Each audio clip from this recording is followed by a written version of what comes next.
The alarm screamed through the mining colony on Talvex 4. Commander Rivas spread his wings in panic as he watched the display screens. Dozens of ships were dropping out of hyperspace at the edge of the system. Big ships, warships, they belonged to the Krath Dominion. The Velani people were not warriors. They were healers and traders. Their thin bones and delicate feathers made them fragile compared to most species in the galaxy. The small defense station orbiting Talvex 4 had only 2 patrol ships and some mining lasers that could be turned into weapons if needed. Against a Krath war fleet, they had no chance. Rivas pressed the emergency communication button with his wing claw. All civilians to the underground shelters. Defense Force, prepare for evacuation protocols.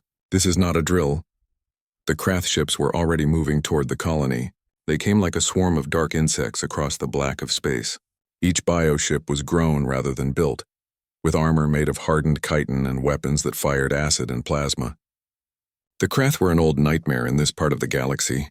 They took what they wanted and killed anyone who stood in their way. On the colony below, 5,000 Velani rushed toward the shelter entrances. Parents carried their young. The elderly helped each other down the metal stairs into the deep bunkers. They had practiced this drill many times, but no one ever thought they would need it. The Galactic Council was supposed to protect them. The first Krath ships opened fire. Green plasma bolts crossed the distance and slammed into the defense station. Shields held for 3 seconds before failing. The metal hull began to melt. Rivas felt the heat even through the command center walls. Secondary explosions rocked the station. Half the crew died in the first minute. Send the distress signal, Rivas ordered. Send it to everyone. Council headquarters, nearby systems, anyone who can hear us. His communication officer, a young female named Tilsa, worked frantically at her console. Her feathers were smoking from a fire that had started in the corner. Transmitting now, Commander. Broadcasting on all Council frequencies. The message was simple. This is Talvex 4. We are under attack by Krath forces. Requesting immediate assistance. Civilian population in danger. Please help us. The message went out across space at faster than light speed. It reached the Council homeworld of Nexera Prime in seconds. It bounced to relay stations throughout the sector. It touched the communication networks of 40 different civilizations. Then the Krath destroyed the transmission array with a direct hit. The defense station broke apart. Rivas and his crew died in the explosion, their last hope that someone would answer their call. 3,000 light-years away, the Galactic Council met in their grand chamber on Nexera Prime. The building was beautiful, made of crystal that caught the light of 3 suns. Representatives from 60 species sat in a great circle, each in their own environmental pod suited to their biology. The distress signal from Talvex 4 played for all of them to hear. High Council leader Vesitral, a being made of living crystal that had existed for over 2,000 years, spoke in a voice like chimes. We have received this transmission. The Krath have violated Council space and attacked a member world. We must discuss our response. Ambassador Hyunwoo sat in the human delegation pod. He was a man in his 50s with gray in his hair and lines around his eyes from years of frustrated diplomacy. Earth had joined the Galactic Council only 40 years ago. Humanity was still considered young, barely civilized, too aggressive. Most species in the Council looked at humans the way adults looked at dangerous children. Hyunwoo listened as the other ambassadors spoke. Each one had a reason why direct military action was impossible. The Krath have a fleet twice the size of our combined defense forces, said the Threxian representative, a massive slug-like creature. Any military confrontation would result in massive casualties. We must pursue diplomatic channels, added the Quinn ambassador, a being of pure energy contained in a suit. Economic sanctions and stern warnings are the appropriate response. The Velani knew the risks of establishing colonies near Krath space, said another voice. We cannot be expected to defend every border world. Hyunwoo felt his anger rising. He activated his communication link. With respect to this council, there are 5,000 Velani civilians on that colony. They are being slaughtered while we debate. Vesitral's crystal form rotated to face the human pod. Ambassador Hyunwoo, Earth is a new member of this council. You do not yet understand the complexities of galactic politics. Rash military action could trigger a wider war, and doing nothing will trigger more attacks, Hyunwoo replied. The Krath will see our weakness and push further. How many colonies have to burn before we act? The human speaks from emotion rather than logic, said the Threxian. This is why younger species should listen more and speak less. The debate continued for 3 hours. Hyunwoo argued and pleaded. He showed them intelligence reports about craft movements. He reminded them of their treaty obligations. He asked them to imagine their own families in those shelters. Nothing worked. The council voted to send a diplomatic mission to the Krath Dominion. They voted to establish a committee to study the situation. They voted to do everything except actually help the dying Veilani. Hyunwoo left the chamber feeling sick. He walked through the crystal corridors of the council building, his footsteps echoing. Other diplomats avoided his eyes. They knew the truth as well as he did. The council was paralyzed by fear and bureaucracy. He returned to the human delegation office. The room was small and plain compared to the grand spaces the older species occupied. His assistant, a young woman named Unji, looked up from her desk. The vote didn't go well? They're going to let the Veilani die, Hyunwoo said quietly. He sat down at his desk and put his head in his hands. They're going to do nothing. Unji was silent for a moment. Then she said, "What if we didn't need their permission?" Hyunwoo looked up at her. "What do you mean?" "Earth has fleets," she said. "We have ships within range of Talvex. If you sent a direct message to Unified Defense Command, explained the situation, they might act on their own. That would be a violation of Council protocols," Hyunwoo said. "It could get Earth expelled from the Council. It could damage our standing in the galaxy." "Yes," Yunji agreed. "But those people would be alive." Hyunwoo stared at the wall. He thought about his career, about the decades he had spent trying to build trust between humanity and the other species. He thought about Earth's fragile position in galactic politics. Then he thought about 5,000 people dying in the dark while politicians debated. He stood up and walked to the secure communication terminal. His hands shook as he entered the encryption codes for a direct channel to Earth. The connection took a few seconds to establish. Then Admiral Daewon's face appeared on the screen. The Admiral was an older man with sharp eyes and gray hair cut military short. "Ambassador Hyunwoo," Daewon said. "This is an unusual time for a secure call." "Is something wrong?" Hyunwoo took a deep breath. "Admiral, I am about to request something that may cost me my position and damage Earth's relationship with the Council. But I need you to listen." He explained the situation at Talvex 4. He played the distress signal. He told Daewon about the Council's refusal to act. When he finished, there was silence on the line. Admiral Daewon's expression hadn't changed. He looked at something off-screen, probably tactical displays. "The 3rd Expeditionary Fleet is currently conducting exercises in the Kepler sector. We could reach Talvex in 14 hours if we push the FTL drives hard. I am not officially requesting military intervention," Hyunwoo said carefully. "I cannot order you to act. I can only tell you that people are dying and no one is helping them." "I understand," Daewon replied. "Ambassador, this call never happened. But if anyone asks, you can tell them that Earth heard a distress signal and responded. That's what civilized species are supposed to do." The connection ended. Hyunwoo sat in silence for a long time. Yunji put a hand on his shoulder. "You did the right thing," she said. "I hope so," he replied. "Because after this, nothing will be the same." Aboard the flagship Indomitable, Admiral Daewon stood on the bridge and looked at his officers. "All ships prepare for immediate FTL jump. Set course for the Talvex system. Battle stations. This is not a drill." The fleet began to move. 8 dreadnoughts, each one a kilometer long and bristling with weapons. 24 cruisers. 40 destroyers. Hundreds of fighters and support craft. It was a fraction of Earth's total military strength, but it was more firepower than most species had ever seen in one place. Captain Jiwon stood beside the Admiral. She was a veteran of the border wars, a woman who had fought pirates and raiders for 20 years. "Sir, we're going into Council space without authorization." "This could start an incident." "It could," Daewon agreed. "But those people sent a distress signal. Someone has to answer." The fleet jumped to FTL. Behind them, Earth waited. Ahead of them, the Krath had no idea what was coming. In the galaxy's long history, many species had answered distress calls, but none of them had ever answered quite like humanity was about to. The 3rd Expeditionary Fleet dropped out of FTL at the edge of the Talvex system.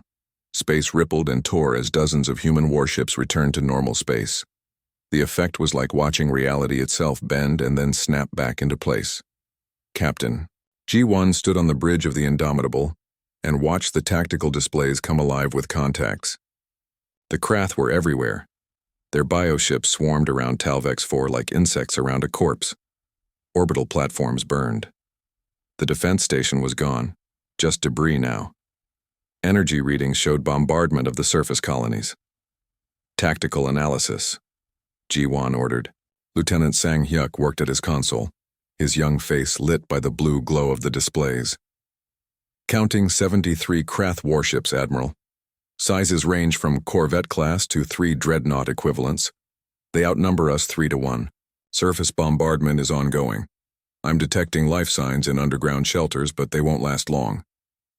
Admiral Dae-Won stood with his hands behind his back, perfectly calm. Communications. Open a channel to the Krath fleet. All frequencies. The communication officer nodded. Channel open, sir. Krath forces. This is Admiral Dae-Won of the Earth Defense Fleet. You are conducting illegal military operations against a Galactic Council member species. Withdraw immediately or we will engage. You have 30 seconds to comply. For a moment, nothing happened. Then a reply came through. The voice was harsh and clicking, translated by the computer into standard language. Unknown vessels, you are entering a Krath military operation zone.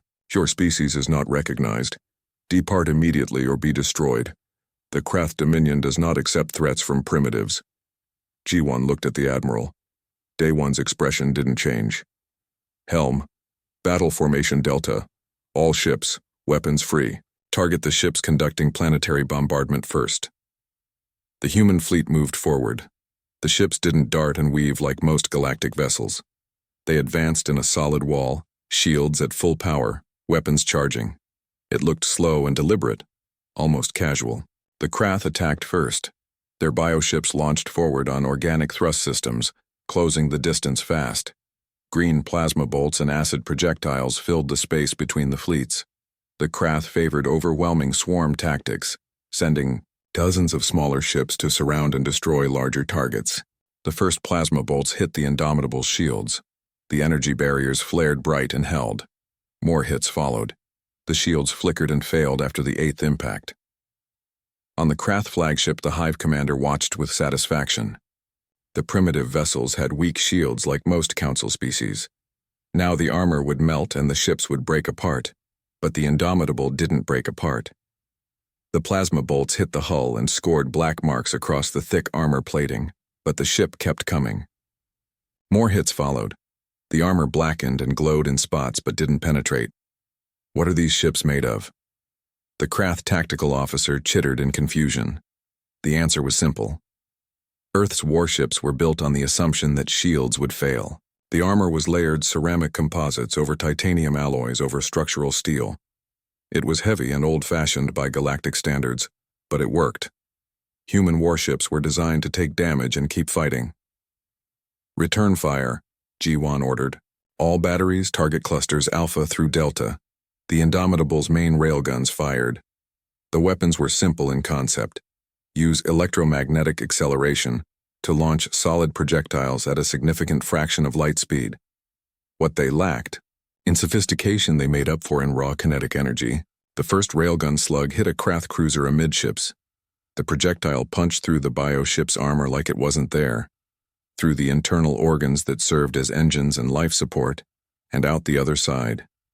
The ship vented atmosphere and blood into space and went dead. The human fleet's other weapons opened up. Missile tubes launched nuclear-tipped torpedoes. Point defense lasers created a web of light that vaporized incoming projectiles. Particle beam cannons burned through Krath armor at range. The space between the fleets became a hell of fire and destruction. Krath ships died by the dozens. Their swarm tactics, which worked against most enemies, just gave the human weapons more targets.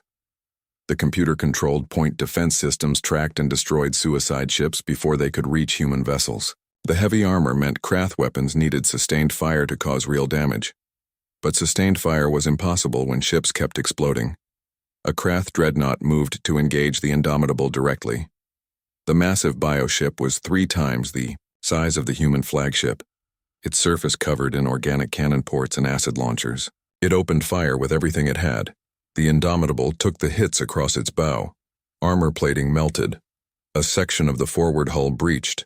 Emergency bulkheads sealed automatically. Damage control teams rushed to the affected areas. Forward armor at 60%, Sang-hyuk reported. Minor casualties in Section 12. Target that dreadnought, Daewon ordered. All forward batteries, fire for effect. Every railgun on the Indomitable's forward section fired at once. The ship shuddered with the recoil. 20 solid slugs crossed the distance in a fraction of a second. 18 hit the Krath dreadnought. The bioship's armor shattered. Its internal structure collapsed. Secondary explosions rippled along its length as organs ruptured, and biological systems failed. The dreadnought tried to turn away. A human destroyer moved in from the side and launched a spread of nuclear torpedoes. The weapons hit in sequence, each explosion tearing deeper into the dying ship. The final torpedo penetrated to the core and detonated. The dreadnought came apart in a flash of white light. On the planet below, Vaylani survivors huddled in their shelters and watched through remote cameras. They had never seen anything like this. The human ships fought with a brutality that shocked them. No elegant energy weapons or careful tactical maneuvering. Just raw firepower and the willingness to trade damage for victory. The Krath began to realize they were losing. Their swarm tactics weren't working. Their numerical advantage meant nothing against enemies that could shrug off damage and deliver devastating counterattacks. For the first time in generations, the Krath felt fear. All ships, withdraw, the Hive commander ordered. Retreat to Rally Point Beta. But the humans didn't let them retreat cleanly. Destroyers pursued the fleeing Krath ships, cutting them down. Fighters launched from carrier bays and hunted stragglers. Only a fraction of the Krath force made it to hyperspace and escaped. The battle had lasted 6 hours. 48 Krath ships destroyed. 9 crippled and captured, 16 escaped. Human casualties: 2 destroyers damaged, 1 requiring extensive repair. 73 crew killed, 218 wounded. As the last Krath ship jumped away, Ji-won looked at the tactical display. The system was secure.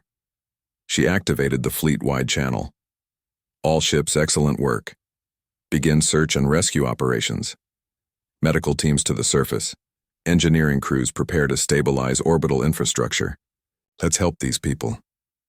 Down on Talvex 4, the Vaylani emerged from their shelters cautiously. They looked up at the sky where human ships now orbited. Rescue shuttles were already descending, their hulls still scorched from battle. The first shuttle landed near the main shelter entrance. The ramp lowered and human Marines walked out, still in combat armor. The Vaylani shrank back, terrified. These soldiers looked like armored monsters, their weapons still warm from use. Then the Marines removed their helmets. Underneath were just people. Young men and women with tired eyes and gentle hands. One of them, a corporal named Minji, knelt down to be at eye level with a young Vaylani child who stood at the entrance. "It's okay," Minji said softly. "You're safe now. We're here to help." Behind the Marines came medical teams with supplies, engineers with repair equipment, supply officers with food and water. The humans moved with efficient purpose, setting up aid stations and beginning damage assessment. A transport ship arrived carrying Ambassador Hun Woo. He took a shuttle down to the surface and met with the surviving Vaylani leaders in what remained of their administration building.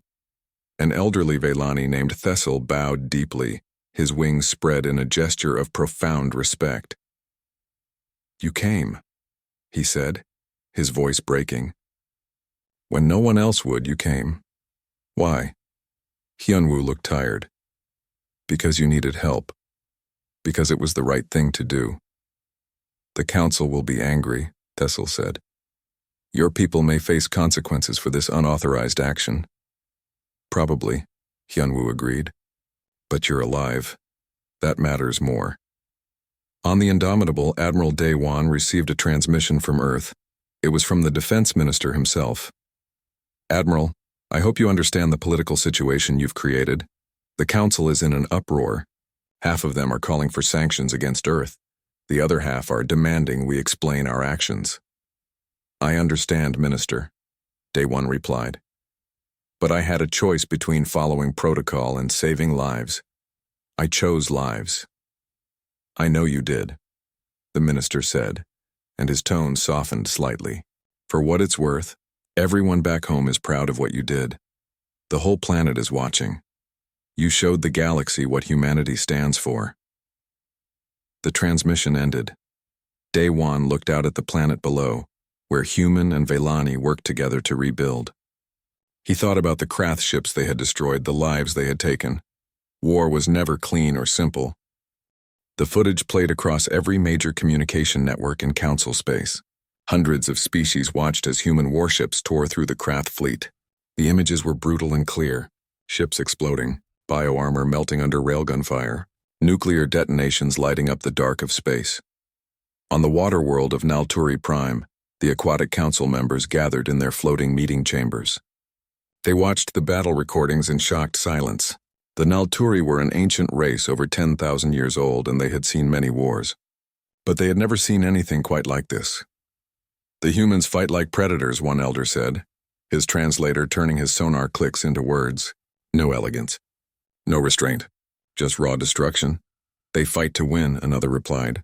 When was the last time we saw that? Across the galaxy on the forest world of Sylvan, the plant-based Sylvani watched the same footage. Their collective consciousness rippled with concern. The Sylvani understood violence only in abstract terms. They had not fought a war in 4,000 years. Watching humans destroy Krath ships with such efficiency frightened them. But mixed with the fear was something else. Gratitude. The Sylvani had lost 3 colony worlds to Krath raids over the last century. The Council had done nothing each time except issue statements of concern. Now they watched humans do in hours what the Council couldn't do in years. The footage reached worlds that weren't even part of the Council.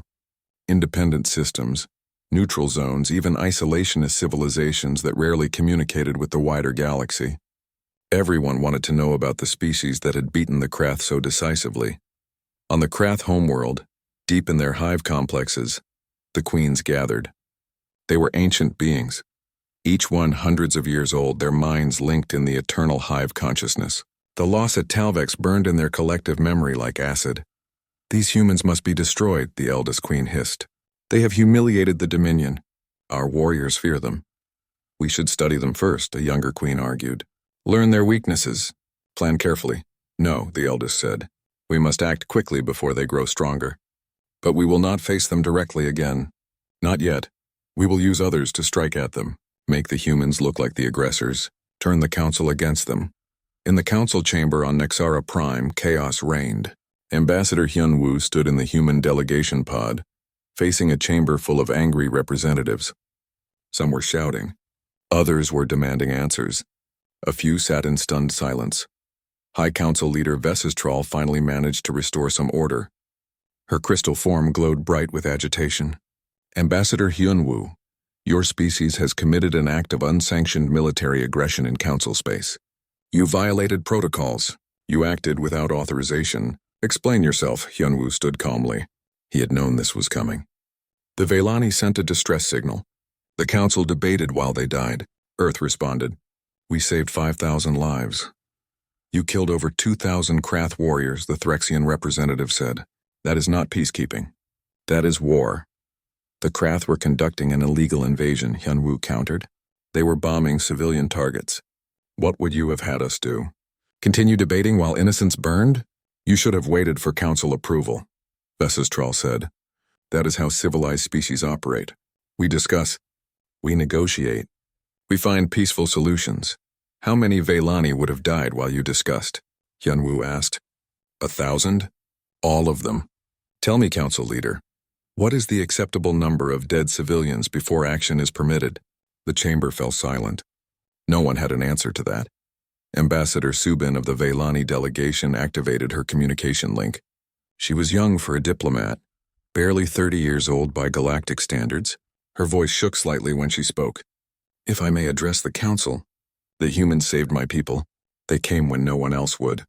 They risked their own lives to protect ours. How can we condemn them for that? Because they acted outside the law, another representative said. If we allow one species to take military action without approval, we set a dangerous precedent. What stops them from attacking whomever they wish? Our conscience stops us, Hyunwoo said. We don't attack the innocent. We defend them. The debate went on for hours. The council was deeply divided. Some species, like the Velani and Silvani, supported Earth's actions. They had suffered from the council's inaction for years. Finally, seeing someone willing to act gave them hope. Other species feared humanity. The sheer effectiveness of human warfare terrified them.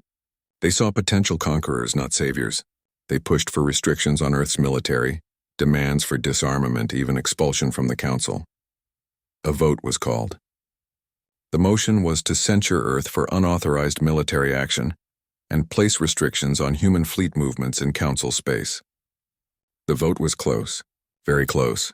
In the end, the motion failed by just 3 votes. Hyunwoo left the chamber exhausted.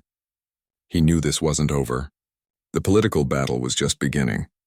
But for now, Earth had survived the immediate consequences. Back on Earth, the reaction was different. News of the Battle of Talvex dominated every media channel. Images of the Third Fleet returning home played on screens worldwide. People gathered in streets and public squares to watch the ships descend through the atmosphere. Admiral Daewon and Captain Ji-won were treated as heroes. They didn't feel like heroes. They felt like people who had done their jobs. But humanity needed heroes right now, needed to feel proud of something. The planet was changing. For decades, many humans had felt ashamed of their aggressive history. Centuries of warfare and violence had made humanity reluctant to embrace their martial nature. They had tried to be peaceful, to be more like the civilized species of the Council. But Talvex had changed that perspective. Humans watched footage of their ships protecting innocent aliens and felt something stir in their collective consciousness. Maybe their capacity for violence wasn't something to be ashamed of. Maybe it was a tool that could be used for good. Military recruitment offices saw a surge of applications. Young people wanted to serve, wanted to be part of something bigger than themselves. The defense minister authorized the construction of 20 new warships and the formation of 3 new fleets. In a quiet office in Seoul, an old woman named Mrs. Kang watched the news coverage and cried. Her grandson, Corporal Minji, had been part of the rescue operations on Talvex. He sent her a message saying he was okay, that he had helped save children from collapsed shelters. She was so proud of him, but the galaxy was not at peace. In the shadows, dangerous plans were taking shape. The Krath Queens made contact with the Vorgash Syndicate, a loose coalition of pirates, mercenaries, and criminals. The Vorgash operated outside council law, striking from hidden bases in dead systems and nebulas. They served anyone who paid well enough. The meeting took place through encrypted channels. A Vorgash captain named Dreth, a scarred reptilian with cybernetic eyes, listened to the Krath offer. You want us to attack human targets? Dreth said. That's a dangerous contract. We saw what they did to your fleet. We will pay triple your usual rate, the Krath Queen replied. And we don't want you to attack military targets. Strike their civilians, space stations, transport ships. Make them bleed. Make them angry. What's the goal? Dreth asked. To make the humans react, the Queen explained. They will strike back with overwhelming force, as is their nature. They will look like the aggressors. The Council will turn against them. Then we will have our revenge, Dreth considered. The payment was enormous. Enough to buy new ships, upgrade weapons, bribe officials, and attacking civilians was easier than fighting warships. Agreed. We'll need targets and intelligence. The Krath provided both. They had infiltrated Council networks years ago. They knew human shipping routes, station locations, security protocols. They even had contacts among corrupt Council officials who could provide access codes and disable early warning systems. The target was chosen carefully. Harmony Station, a civilian space station near the Council border. It housed 200,000 humans, including families, scientists, traders, teachers, children. The station had minimal military presence, just a few security ships. The Vorgash began planning their attack. They gathered ships from across their network, mercenaries who didn't care who they killed as long as they got paid. They studied Harmony Station's defenses and found them weak. The humans had made the station for peaceful purposes. It wasn't designed to withstand a military assault. Back on Nixara Prime, Ambassador Hyunwoo met with Subin in a quiet garden outside the council building. The Velani diplomat had requested the meeting. They walked along paths lined with plants from 100 worlds, speaking in low voices. My government wants to thank Earth formally, Subin said. We want to propose a mutual defense treaty. If you'll have us, Hyunwoo was surprised. That's a significant step. It might upset the council even more. The council almost let my people die, Subin said, and there was steel in her voice despite her gentle appearance. They debated while we burned. I don't trust them anymore. But I trust you. I trust humanity. We're not perfect, Hyunwoo warned. We have our own dark history. We've done terrible things. I know, Subin said. I read your species' history. The wars, the violence. But I also see what you've become. Part 4. Humanity's Wrath Harmony Station floated in space like a small city made of metal and glass. It was beautiful in its own way, with 3 large rings spinning slowly to create artificial gravity. Lights glowed from thousands of windows where people lived their daily lives. Ships came and went from the docking arms, bringing supplies and taking away manufactured goods. It was peaceful, safe. Tae-young stood in the engineering section and checked the power distribution systems. He was 26 years old, born on Mars but working on Harmony for the last 3 years. He liked the station, liked the mix of humans and a few alien visitors who came to trade or learn. The station represented what humanity wanted to be part of: a wider community, peaceful cooperation, building something good. His shift supervisor, an older woman named Mrs. Park, called over the comm. Tae-yang, check the readings on Reactor 3. I'm seeing a small fluctuation. On it, he replied, walking toward the reactor monitoring room. It was probably nothing. Maybe a sensor glitch. These things happened all the time. The attack came without warning. The Vorgash ships dropped out of hyperspace right on top of the station.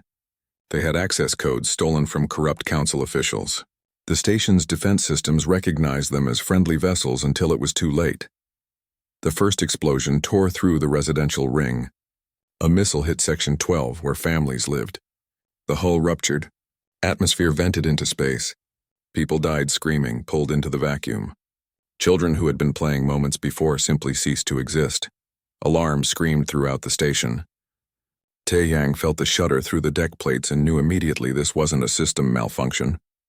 The station was under attack. He ran toward the emergency control station as another explosion hit. This one closer.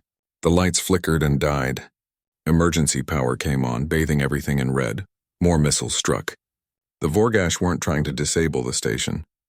They were trying to kill everyone on it. Explosions rippled along the rings. Sections that had been someone's home seconds ago became twisted metal coffins. The station's small security force launched their ships but were cut down immediately by Vorgash fighters. Tae-yang reached the emergency controls and started sealing blast doors, trying to isolate damaged sections and save whoever he could. His hands flew across the controls. Section 12 was gone. Section 13 was venting. He sealed it off. People were dying behind those doors, but he had to save the rest. A group of civilians ran past him heading for the evacuation pods. An older man carrying a crying child, a young couple holding hands, a teenager who looked terrified. Tae-young directed them toward the nearest functional pod bay. That way. Go, run! The station shook again. Structural supports were failing. Tae-young could hear the metal groaning around him. He kept working, sealing sections, rerouting power to life support where people still lived. His comm was full of desperate voices. People trapped. People dying. People begging for help. He saw on his screens that the Vorgash had breached the station. Ground troops were inside, moving through the corridors with weapons. They were killing anyone they found. Not taking prisoners. Just killing, even the children. Tae-yang looked at his controls and made a decision. There was a group of about 300 people sheltering in the community center in Section 19. If the Vorgash reached them, they would all die. He could seal that section completely. Make it airtight and hidden. It would cut off the power to other areas. Some people in those areas would die from life support failure, but 300 might live. He entered the commands. The blast doors around Section 19 slammed shut. The section went dark on his screens, sealed off from the rest of the station. The people inside wouldn't know if help was coming or if they would die in there, but they would live longer than if he did nothing. More explosions rocked the station. Tae-young's console sparked and went dark. He looked up and saw Vorgash soldiers at the end of the corridor. They had found the engineering section. One of them raised a weapon. Tae-yang thought about his parents on Earth, about his little sister who was studying to be a doctor, about all the things he would never do. Then he thought about the 300 people he had just saved, and he hoped it was enough. The Vorgash fired. Taeyang died at his post. The attack lasted 2 hours.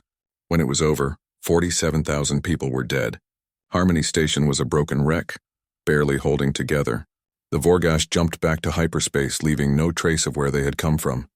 The survivors sent out distress signals. This time help came quickly. Council ships arrived within hours. Earth Defense Force vessels came shortly after. But they were too late to do anything except recover bodies and pull survivors from the wreckage.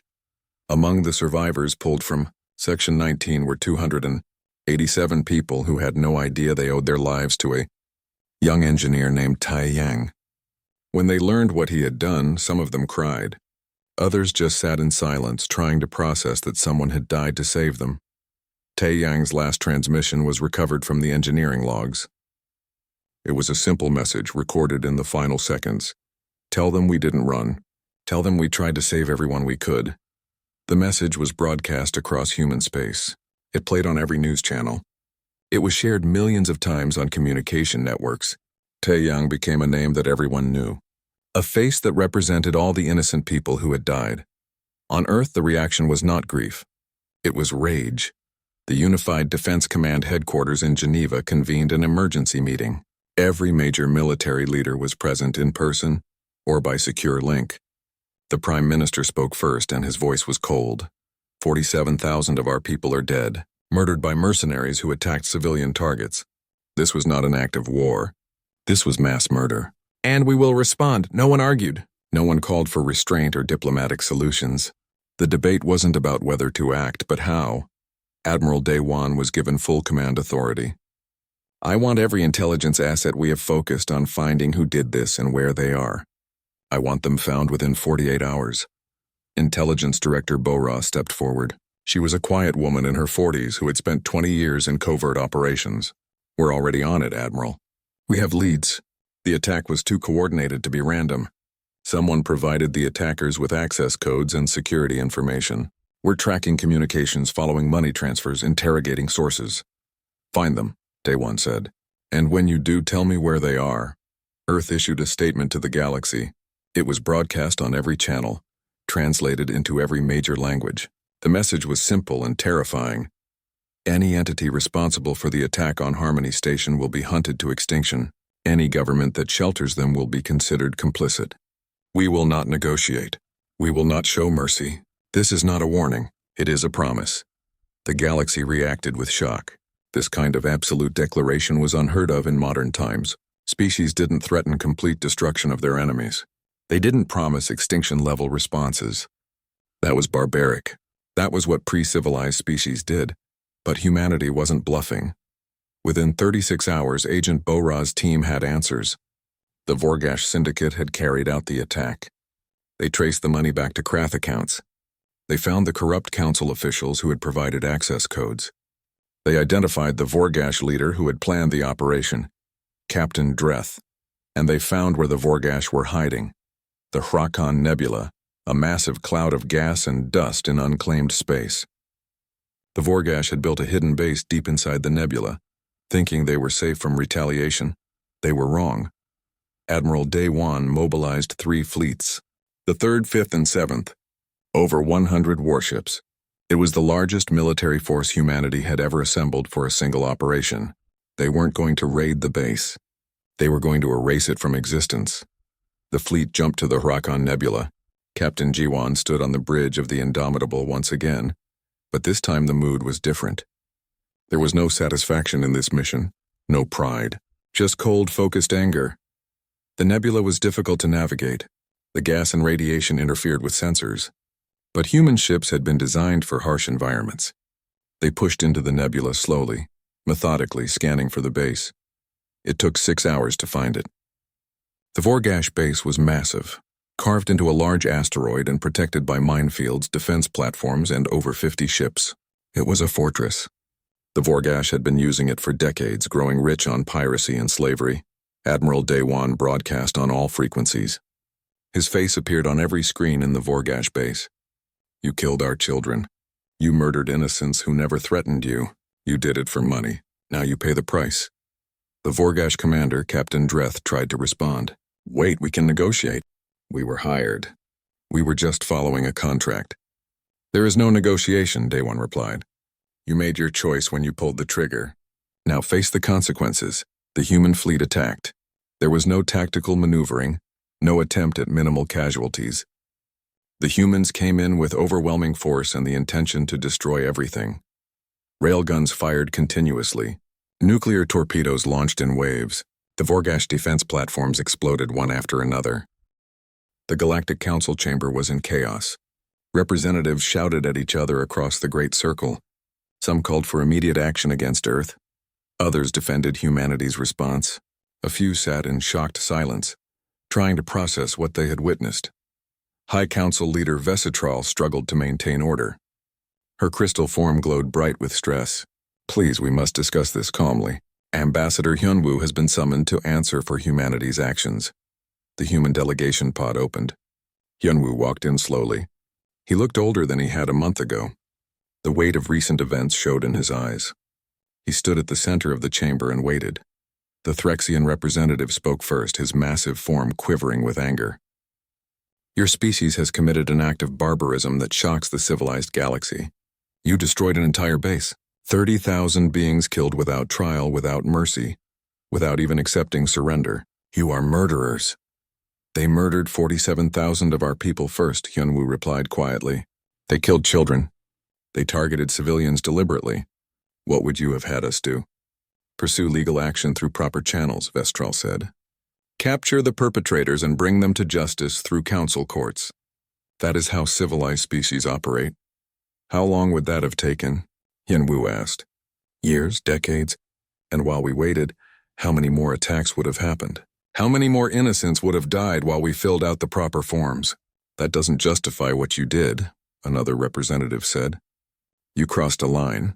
You showed the galaxy that humanity is still a violent, dangerous species. You proved what many of us feared, that you haven't evolved beyond your primitive nature. Hyunwoo was quiet for a moment. Then he reached into his jacket and pulled out a data chip. He placed it on the central podium. This contains evidence we gathered during our investigation.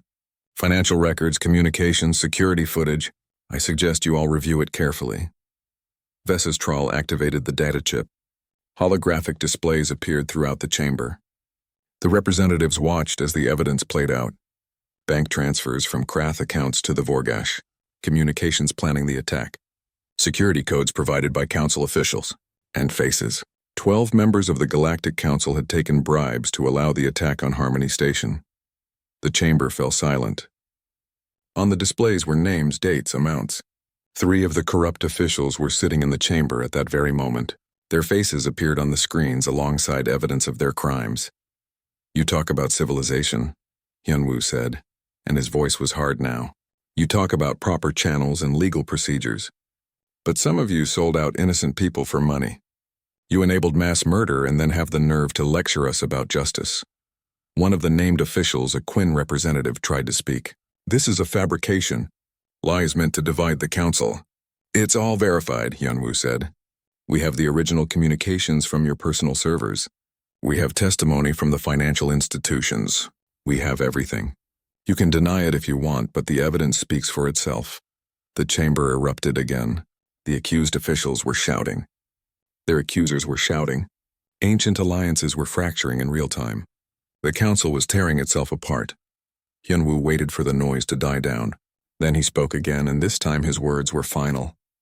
Earth no longer recognizes the authority of this council. We came to you as friends, as partners. We tried to work within your systems, but your systems are corrupt and broken.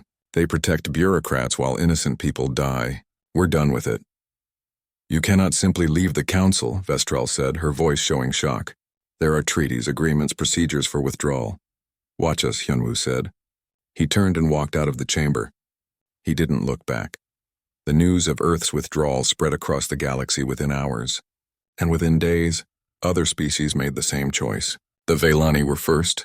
Ambassador Subin announced that her people no longer trusted the council to protect them, and would be joining Earth and forming a new alliance.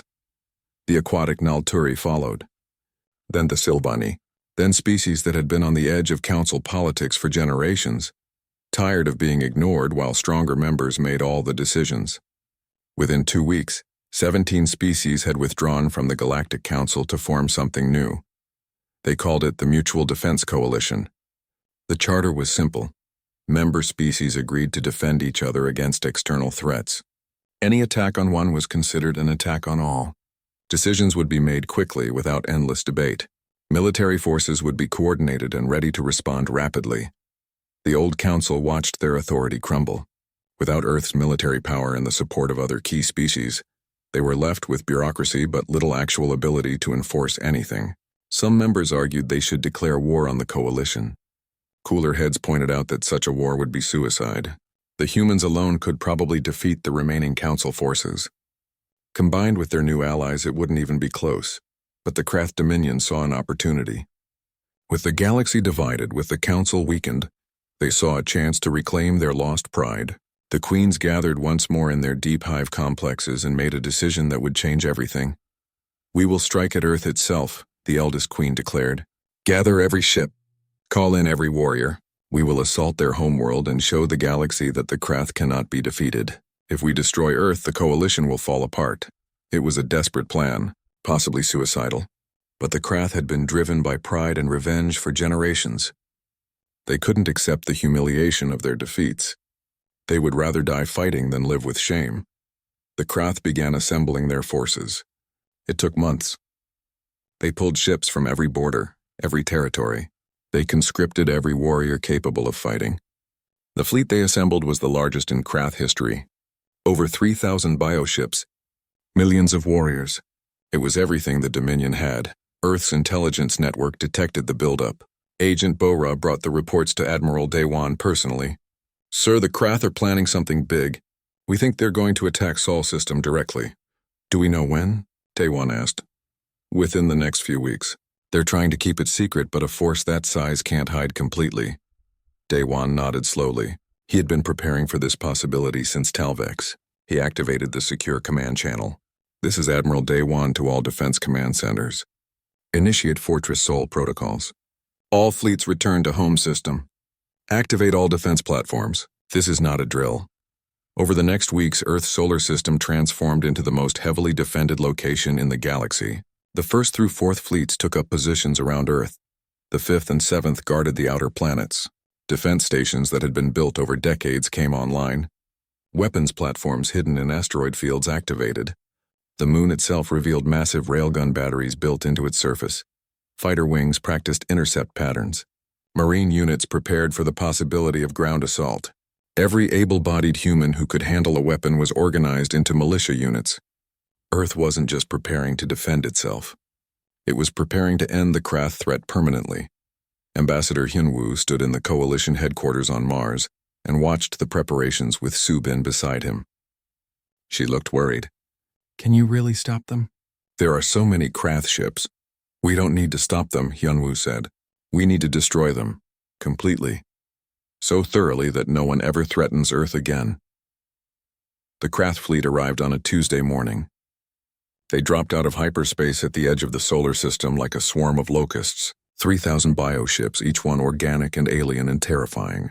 They began their attack run toward Earth immediately. Admiral Dewan watched them come from the orbital fortress called Bastion. Captain Jiwon stood beside him. So did Captain Minji, now promoted after her actions in the Rokon Nebula. They watched the sensors track the approaching enemy. "They really brought everything," Jiwon said quietly. "Good," Dewan replied. "Let's finish this." The battle began at maximum range. Earth's orbital Mackey cannons fired first, sending solid slugs at near light speed into the approaching Krath formation. Each hit destroyed a ship. The Krath kept coming. They had numbers on their side and they knew it. But as they got closer, they ran into the outer defense grid. Automated weapons platforms activated. Missiles launched from hidden positions throughout the asteroid belt. Nuclear mines detonated in carefully planned patterns, creating kill zones the Krath had to fly through. Krath ships died by the hundreds, but hundreds more kept coming. They reached the orbit of Mars and ran into the 5th and 7th fleets. The human ships engaged at close range, using their heavy armor and superior firepower to trade kills at favorable ratios. For every human ship damaged, 10 Krath ships were destroyed. The Krath pushed on. They had to reach Earth. Everything depended on it. They lost more ships to the defense platforms around Jupiter, more to fighter wings launched from the inner planets. By the time they reached Earth's orbit, they had lost over half their forces. But they still had 1,500 ships. Against Earth's remaining defenses, they thought they had a chance. They were wrong.